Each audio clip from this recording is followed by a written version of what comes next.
bem? Eu sou a Milene Diniz e hoje nós vamos conversar um pouquinho sobre o capítulo 5 desse livro maravilhoso que nós estamos estudando, das Mulheres com Espadas. Quem não adquiriu ainda o livro, a gente recomenda que compre porque ele é muito enriquecedor.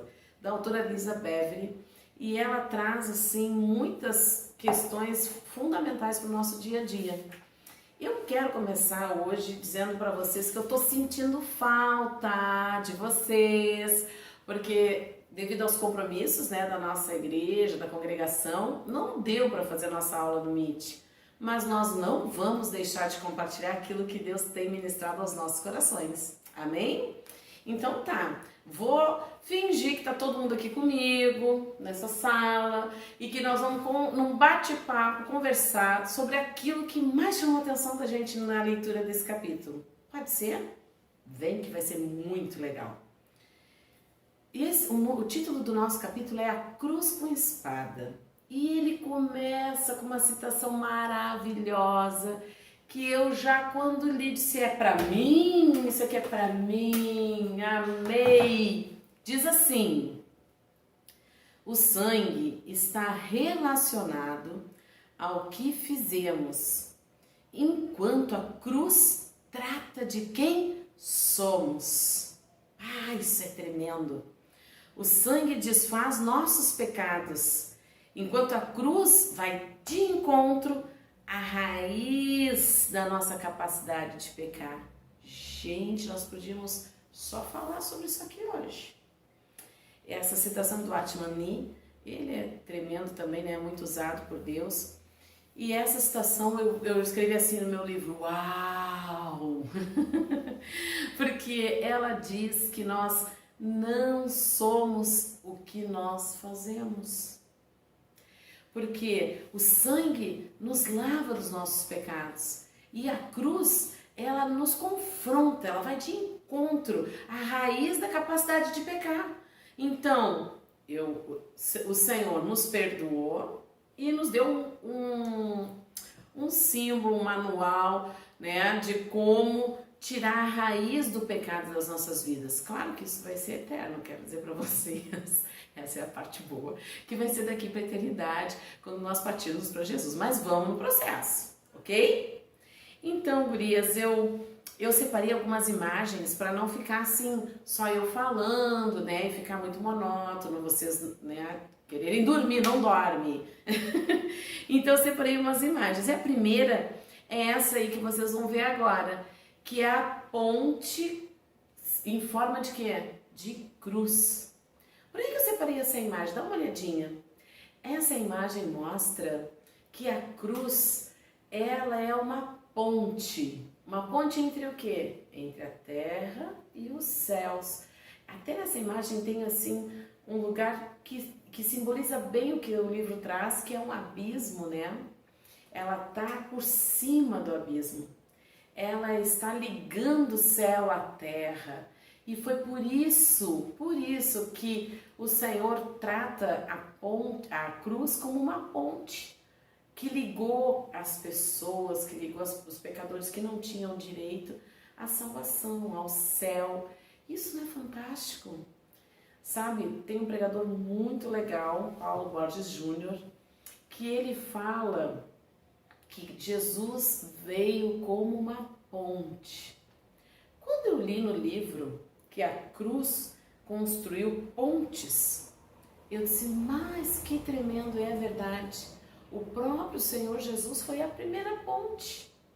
E depois disso, nós somos as pontes, entre aquilo que Deus quer fazer na vida das pessoas, até mesmo na nossa vida, e que nós temos que transpassar o abismo do pecado, da raiz de pecado, que Deus nos dá através da cruz essa capacidade. Isso não é tremendo? Profundo, Mas é tremendo. Esse Deus é maravilhoso. E essa imagem que mostra essa ponte em forma de cruz, eu fiquei olhando assim, que eu tenho um pensamento bem infantil, vocês sabem, assim, de imaginação, porque eu trabalho com crianças, então a gente tá sempre assim, Acho muito engraçado que as minhas piadas sempre são infantis, né? Então, quando eu olhei a ponte assim, eu pensei, olha o meu pensamento, será que eu vou conseguir passar? Muito estreita. O cabo da ponte é muito estreito, será que eu vou conseguir passar? Aí eu olhei assim, é um pouquinho largo, né? Na imagem, ai, que alívio que me deu, eu vou conseguir atravessar. Mas tem que atravessar com cuidado, tem um certo zelo, né? Tem um sangue que nos lava dos nossos pecados e que aproxima o céu da terra. Tem todo um contexto daquela ponte para nós podermos atravessar. Mas eu quero dizer para vocês que vocês não estão sozinhas nisso e que cada uma de vocês vai conseguir atravessar esse abismo entre os nossos pecados, entre os nossos erros, aquilo que nós precisamos mudar para aquilo que Deus tem para as nossas vidas. Amém? Vamos seguir então. Bom, depois disso, na leitura do livro, né, eu gosto muito de riscar, eu gosto muito de marcar. Eu acho que me chamou muito a atenção a comparação entre a árvore, né, uma árvore frondosa, com a cruz, que a cruz é feita de madeira, né? Então a matéria-prima da cruz é a árvore. E aí eu fiquei pensando, né? Puxa, olha como a autora coloca que a árvore tem que morrer para que a cruz nasça. Ela tem que ser cortada, ser dilacerada, para que possam formar uma cruz. Uau! Já tem que começar com a morte, né? Que é para deixar a gente assim mais nervosa. E aí, eu, na minha imaginação, eu fiquei pensando, imaginando uma árvore muito linda, muito frondosa, sendo cortada para ser transformada em cruz. Eu pensei, que desperdício! Por que isso, né? Por que essa criação que não parece ser produtiva, que parece que sai da produção de um fruto, que é a árvore, para algo morto? Eu pensei, só pode ser coisa do homem mesmo, né? Só pode, mas só pode mesmo. Se fosse de Deus, ele ia... O que ele fez? Ele fez a árvore. Ele usou a cruz, mas ele fez a árvore. E nesse contexto da árvore, da cruz, a autora traz a comparação entre o Adão, o primeiro Adão, até Jesus, né? Que é o nosso segundo Adão. Olha que interessante essa citação que eu marquei no livro. Ela faz uma comparação contraditória, eu diria até. Vocês vão me entender. Assim como Adão roubou o fruto de uma árvore proibida e fez tudo dentro dele morrer, então ele comeu o fruto e tudo dentro dele morreu. Porque entrou o pecado, entrou a desobediência. Então, a partir daquilo que era vivo, que era frutífero, que era saudável, Adão trouxe morte para si. Jesus fez o contrário. Olha o que o segundo Adão fez. Jesus morreu em uma árvore estéril e então se tornou o seu fruto. Olha como nosso Deus é maravilhoso e transforma toda a maldição em bênção e traz à vida aquilo que ainda estava morto, para que todos nele pudessem viver. Gente, eu achei isso fantástico, achei muito legal, porque só Deus para fazer uma cruz frutificar, só Jesus sendo fruto para que isso pudesse ser possível. Imagina, é algo sobrenatural. E Deus não se perde nos mínimos detalhes, Ele não se perde em nada, nada nas nossas vidas, nada. E eu pedi também para colocar uma árvore, olha, vê se não vai aparecer uma árvore aí, bem bonita, uma árvore atrás de uma cruz enorme, gigantesca, feita de madeira para vocês verem. Essa cruz, ela é enorme, né? A árvore tá pequenininha lá atrás e a cruz gigante, assim. Parece que, no primeiro momento, quando eu olhei a imagem, eu só enxerguei a cruz.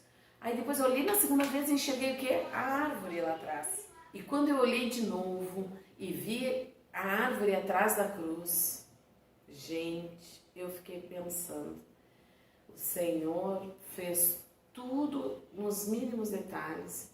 Ele usou essa figura que vocês estão olhando aí, essa imagem, para falar aos nossos corações, né?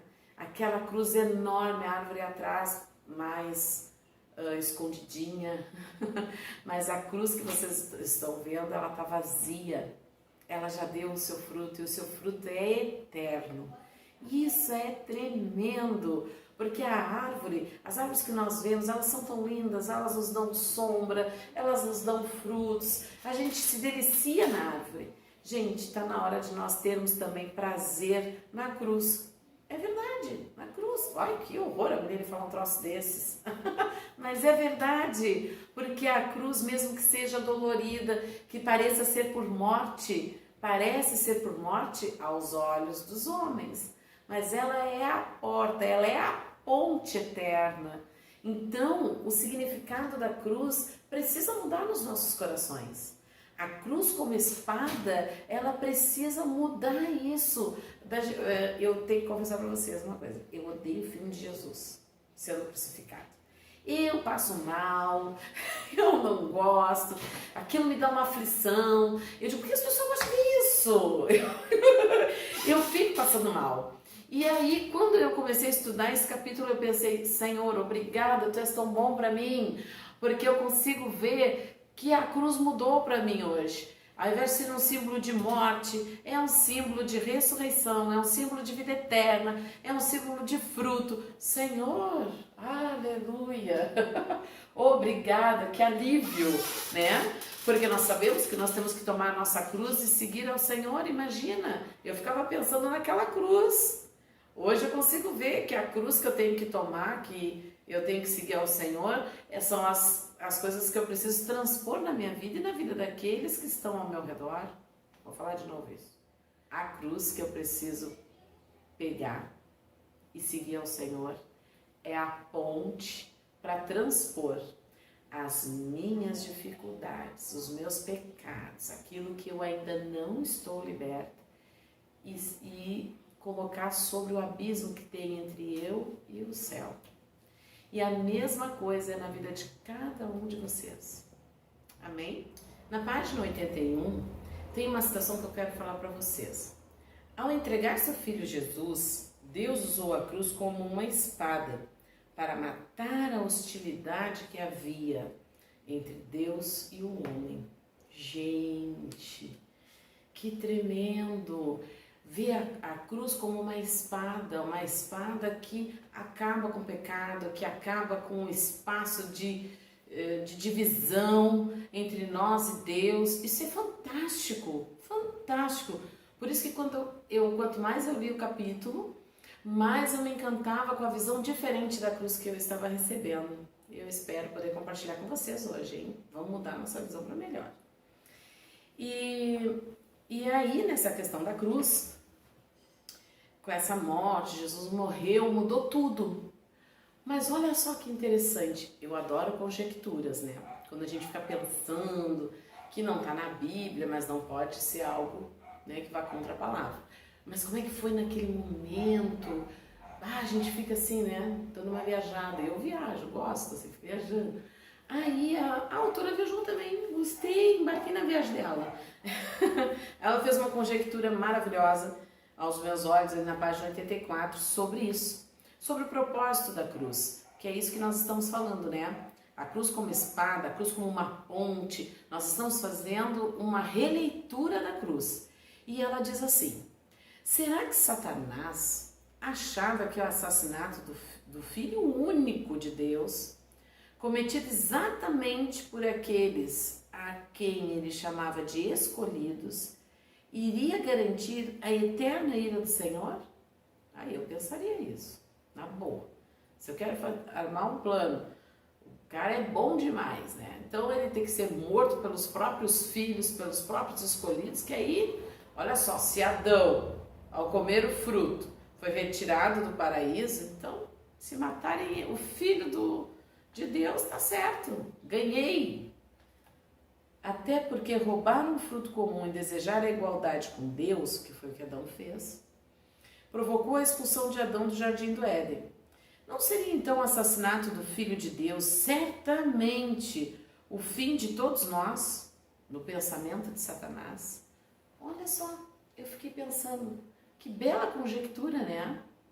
É verdade. A gente vê muito filme de ação, muito filme assim de estratégia, né? E essa estratégia, aos olhos de Satanás, mesmo que não diga exatamente dessa forma na Bíblia, né? Mas em todo tempo ele tenta Jesus com a palavra. Jesus, não, tu não é filho de Deus, então te atira daqui, lá, né, no jejum de 40 dias, dá ordem aos teus anjos que eles vão te segurar, transforma a pedra em pão, e assim por diante. Ele fica tentando de qualquer maneira fazer com que Jesus faça o quê? Salve a sua vida. Salve a si mesmo. E vocês sabem que uma coisa fantástica, assim, libertadora, que eu peço que o Espírito Santo revele a cada um que está nos ouvindo nessa noite, ou nessa manhã, ou nessa tarde, que ele revele para você, é exatamente isso, em que áreas da sua vida você está tentando se salvar. Porque Jesus, em todo o tempo, quando Pedro tentou defender ele do soldado e passou a espada na orelha, Jesus foi lá e disse, arreda-te de mim, Satanás, né? Então, o que acontece? Pedro estava tentando defender o mestre da morte, de ser preso. Mas ele precisava ser preso, ele precisava ser morto. E nesse momento em que a autora começa a falar sobre isso, começa a conjecturar, né? Sobre como nós pensaríamos, que isso é um pensamento, uma expressão carnal, bem da alma da gente, né? Bem almática, assim. E ela está falando com uma mulher, né? Ah, será que ele não pensou isso? Porque nós pensaríamos assim. O que mais me chamou a atenção, é que ela fala exatamente sobre isso. Que há momentos que os nossos pensamentos se confundem com os pensamentos de Satanás. Porque a nossa carne, ela ainda pensa como Satanás pensa. Gente, ouve, vou repetir. A nossa carne ainda pensa como Satanás pensa. Por isso que o nosso espírito tem que militar sempre com a carne.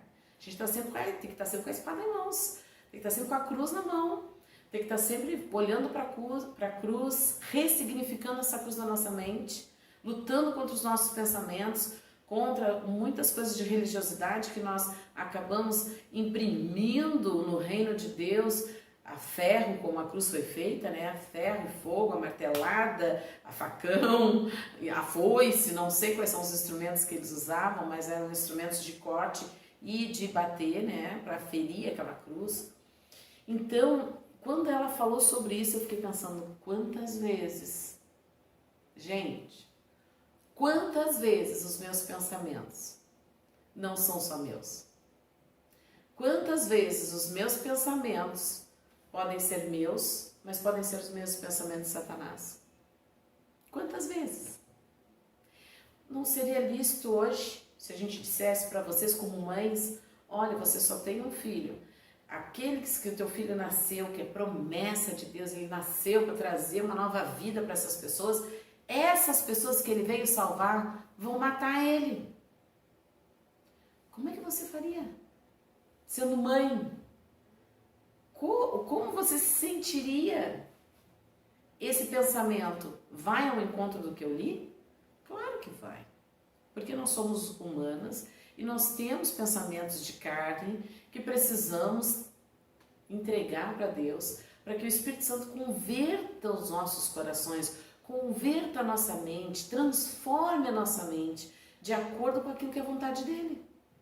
Eu até fiz um desenho, vou pedir para o pessoal da mídia colocar um desenho para mim, ó, que ela fala sobre uma fórmula de matemática que eu achei muito interessante. Rejeição mais sofrimento mais morte é igual. Isso é uma equação, né? Nós temos ali sinais de adição, nós temos 3 variantes e que tem que dar um resultado. Isso é uma equação.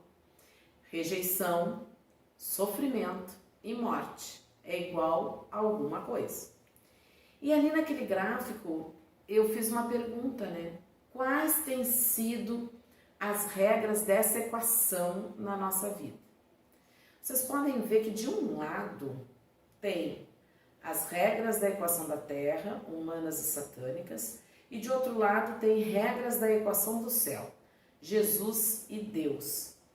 Eu coloquei no gráfico, eu fui boazinha com vocês, tá? Fui muito boazinha, porque coloquei no gráfico, 96% de vezes esse gráfico, esse círculo, ele representa o nosso ciclo de vida, tá? Então eu coloquei no gráfico que 96% dos nossos pensamentos, olha como eu sou boazinha, hein? Durante a nossa vida, a gente usou como regra para resolver essa equação toda vez que a gente sofreu, toda vez que a gente foi rejeitado, toda vez que houve uma morte na nossa vida. Morte não só de morte física, mas morte de sentimentos, morte de perdas, morte de parentes, morte de coisas que morreram para nós e que nós não teremos mais acesso àquelas coisas. Eu vou fazer um parênteses aqui para vocês entenderem o que é um exemplo de morte que me ocorreu agora. Quando eu tinha, acho que uns 30 anos eu acho, eu fiz uma cirurgia e fiquei com uma cicatriz enorme na minha barriga. E eu não tinha tido filhos, eu não tinha tido nada em recompensa daquela cirurgia. E eu passei tão mal naquela cirurgia que eu quase morri no hospital. E foi muito difícil, eu lutei com o inferno lá dentro, eu lutei com o meu corpo, eu tinha consciência de que o meu corpo não estava respondendo, né? Até eu achei muito engraçado quando eu saí, ela estava esterilizando assim as paredes do alto, e eu dizia, o que foi? E ela disse, não, a gente tem que esterilizar, porque se alguém entrar aqui depois de ti vai morrer.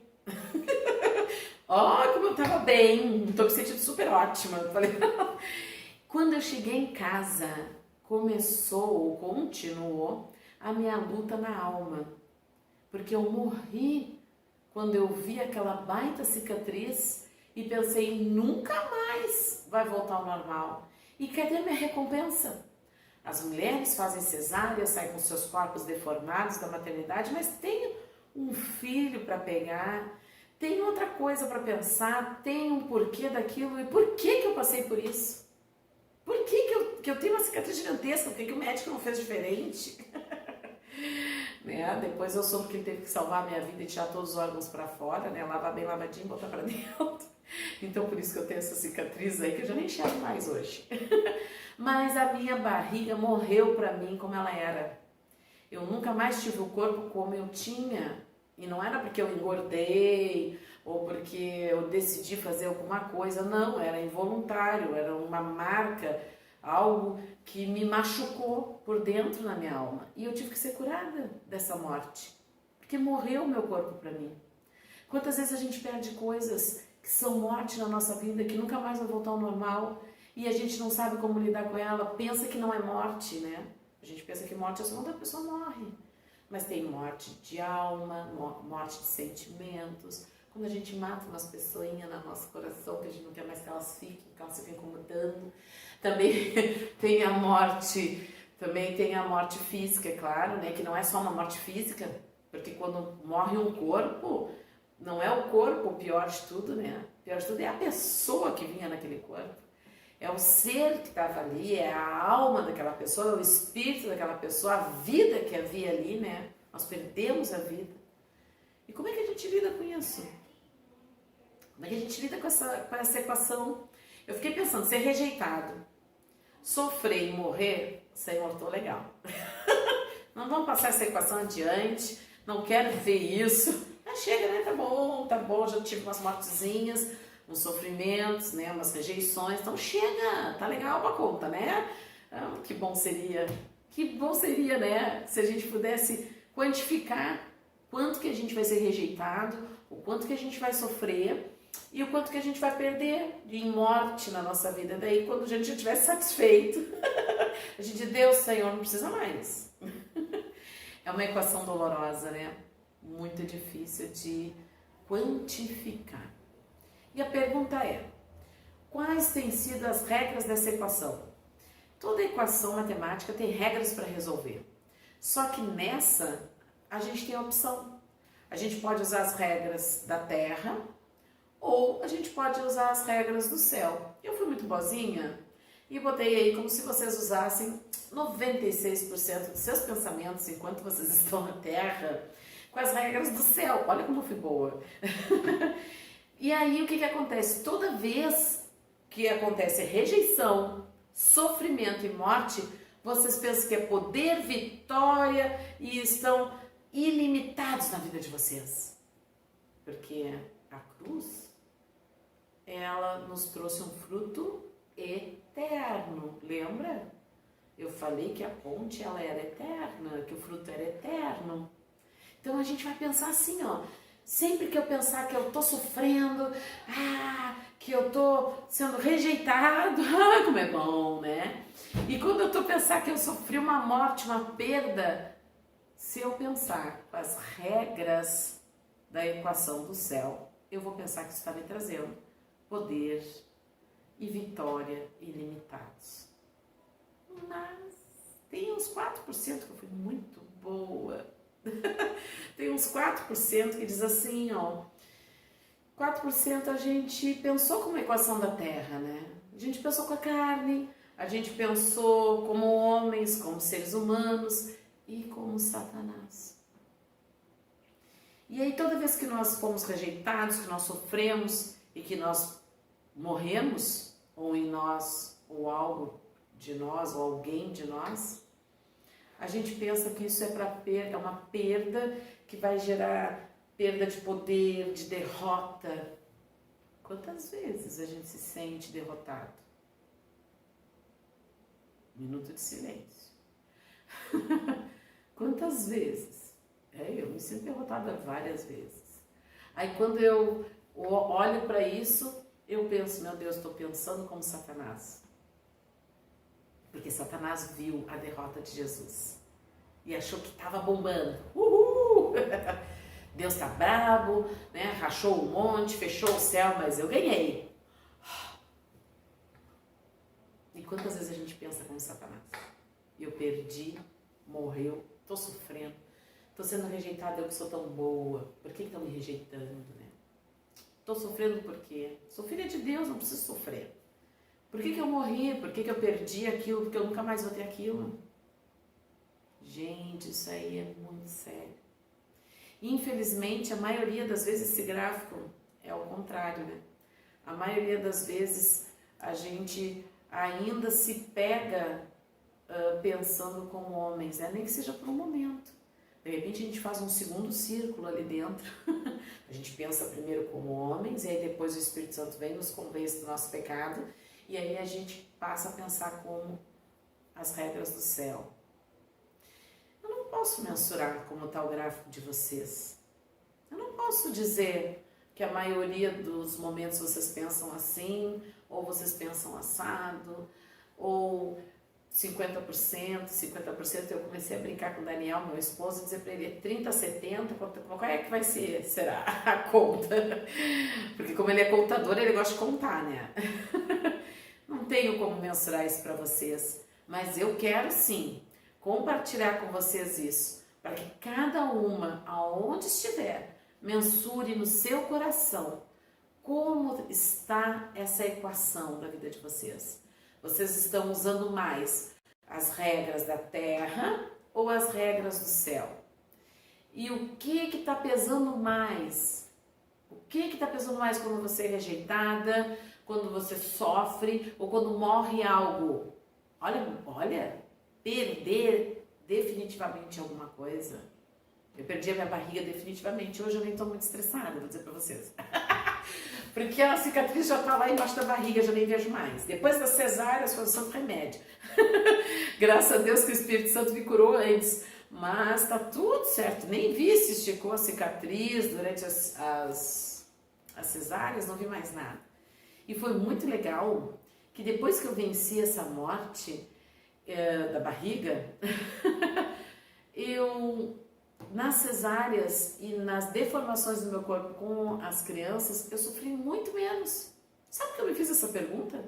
Por que naquela primeira vez que eu vi a barriga cortada, eu sofri tanto com um corte enorme? E hoje que eu tenho um corte gigantesco também, da cesárea eu não sofro tanto. Claro que a cesárea aparece muito menos do que a cicatriz. Mas e outras tantas coisas que a gestação trouxe. Por quê? Porque eu tenho fruto? E quando a gente não tem o fruto?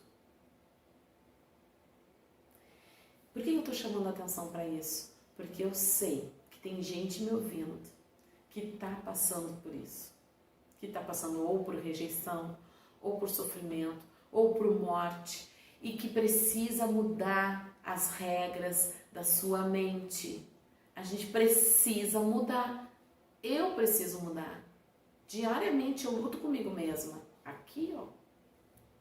Trago a palavra que me dá esperança. Às vezes abro meu coração com Deus. Senhor, eu não aguento isso. É muito forte para mim. Me ajuda. E eu preciso compartilhar isso com vocês. Porque tomar essa cruz como uma espada de poder eterno, que vai transpor todas as nossas dificuldades, não é fácil, mas é possível. E é para mim, é para ti, é para todos nós, todos aqueles que creem. Amém? Então, depois, né, desse compartilhar, né, de nós pensarmos, refletirmos um pouco, a autora ainda traz aqui essas questões, né, de como que é uma coisa absurda, né, que não dá para explicar. Pedro está tentando salvar Jesus, daí Jesus repreende ele, aquela história toda. Aí eu comecei a pensar, gente, peraí, fui pesquisar um pouquinho. Quando Jesus morreu na cruz, todo mundo se converteu.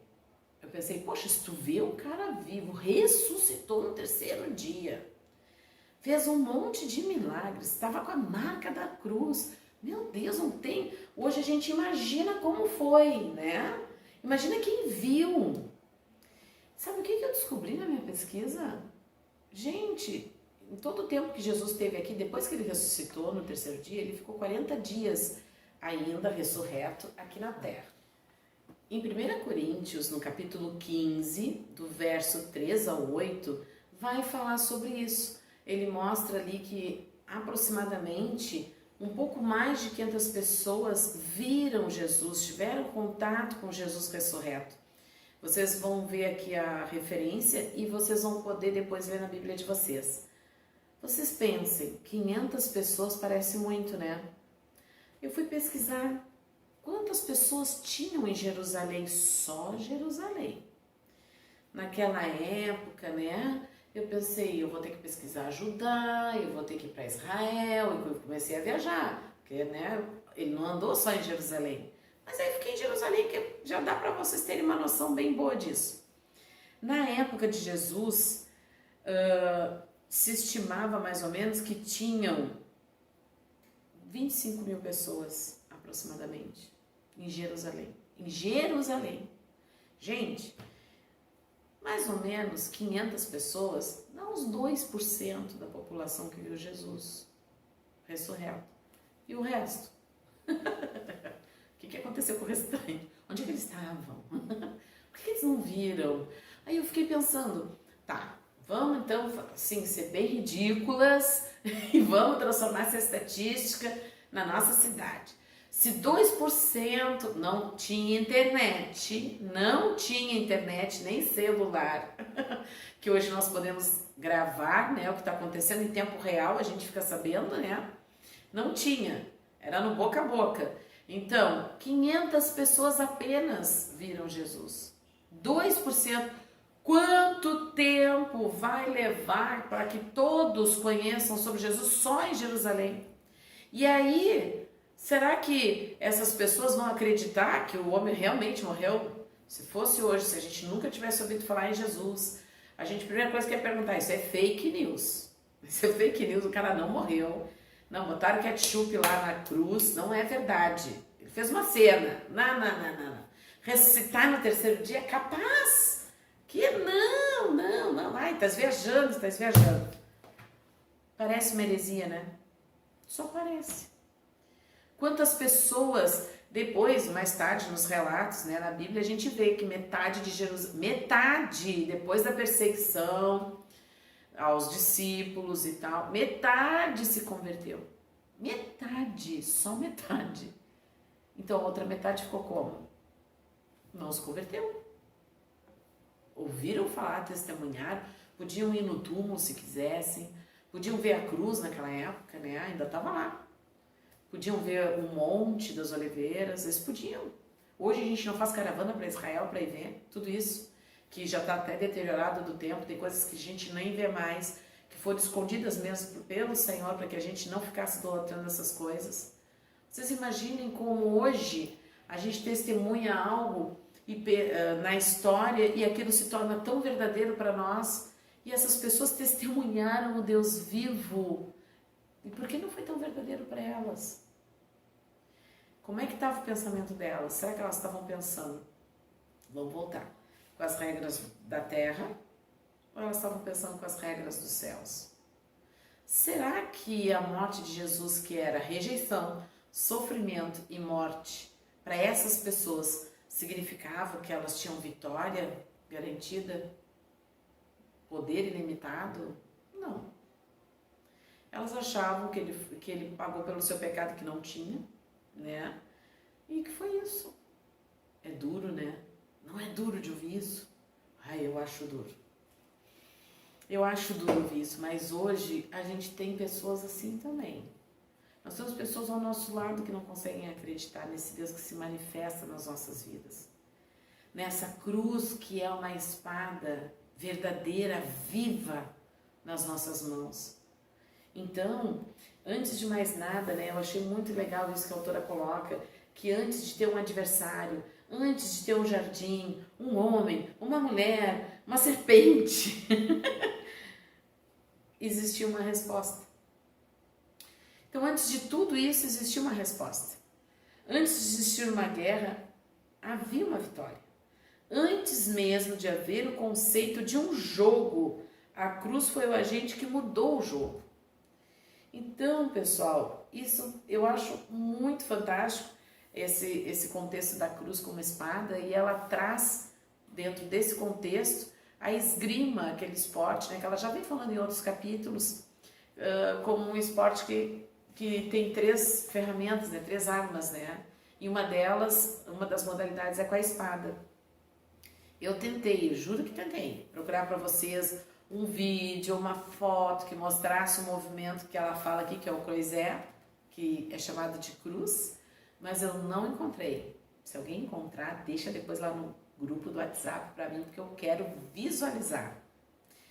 Esse movimento é descrito no livro como um impulsionador, né? Uma alavanca que ele faz com a espada e com o corpo à medida que o seu oponente vem com a força, com a ira daquele oponente contra ele. Eu acho isso fantástico, né? Porque pensa como é magnífico. Nosso Senhor pegou a lâmina quando o seu lado foi furado na cruz. Ele levou sobre si toda a hostilidade de todas as épocas. E o que devia ser, assim, devastador, que é a morte do nosso Salvador, se transformou em poder para desarmar. A cruz nos dá hoje poder para desarmar o nosso inimigo. Através da cruz, a cruz hoje é a nossa alavanca, é o nosso croisé, é o nosso movimento de cruz para usar toda a força de Satanás, voltar para ele mesmo. Porque através do sangue que foi vertido na cruz, nós temos autoridade nos céus, junto com Cristo Jesus. E nós tomamos o lugar que nós não tínhamos nem direito, de ser co-herdeiros com Cristo. Então hoje você tem poder de lutar contra toda a força que vem contra você. Tem poder em Cristo, no sangue de Jesus. Você sabe, tem vezes aqui em casa que a coisa fica feia. Fica feia. Tenho 2 crianças pequenas, né? Trabalho fora e dentro, não sei o que é pior. Mas eu quero dizer para vocês assim, tem momentos que a coisa fica feia. E eu vejo Satanás usando meus filhos contra mim, contra a casa, contra muitas coisas. E eu falo na caruda. Tá amarrado, em nome de Jesus. E às vezes, quando eu estou em oração, eu ainda uso o sangue de Jesus a meu favor. Senhor, o teu sangue que foi vertido, vem sobre mim, lava do meu pecado. E me ajuda agora a me dar autoridade, Senhor, sobre isso, sobre aquilo, sobre aquele outro que estão interferindo na minha vida. Gente, vamos usar a cruz como espada. Amém? Nós precisamos usar a cruz como espada, não na nossa força. A autora ainda traz no livro dizendo que a força sozinha não vence na esgrima. E nem a estratégia. Você sabia que tem que ter força mais estratégia para ter vitória? Muito legal, né? quero dizer para vocês que tudo que vocês precisam, vocês já têm. Em Cristo Jesus vocês têm tudo. Tudo que vocês precisam. Toda força, toda estratégia está em Cristo e todas vocês têm. Acessem. Usem a cruz como uma espada. E eu quero encerrar, então, o nosso estudo. Tem muitas coisas legais, né? Vou ter que mencionar a Marcele, né? Vou ter que falar da Marcele. Vou ter que falar para ficar gravado no YouTube. Porque a Marcele sempre quer falar o livro inteiro. E eu vou ter que dizer que ela tem razão. A gente tem vontade mesmo de falar para vocês o livro inteiro. Eu acho que é por isso até que aquela outra pastora, a Viviane Martinello, né? Ela resolveu ler o capítulo. Porque realmente é tanta riqueza de informações que a gente traz, que a gente pode ruminar naquela palavra, né? Ruminar que nem a vaca. Come, depois volta e fica ali com o alimento. E é tanta coisa legal, tanta coisa legal. Ela fala sobre os bodes expiatórios, que eu não vou me deter para não ficar muito longo, porque senão depois fica muito difícil das pessoas acessarem, né? Mas eu quero ler para vocês uma última frase do livro que diz assim: eles pensaram que a cruz era o fim de Jesus. Eles não faziam ideia de que era só o começo. A cruz é a espada do amor. A espada do amor. A espada da esgrima não é para cortar. Se tocar em algum ponto elétrico, já deu os pontos. Sabia disso? Que a espada não é para ferir literalmente o adversário. Interessante, né? Nossa maior arma é o amor.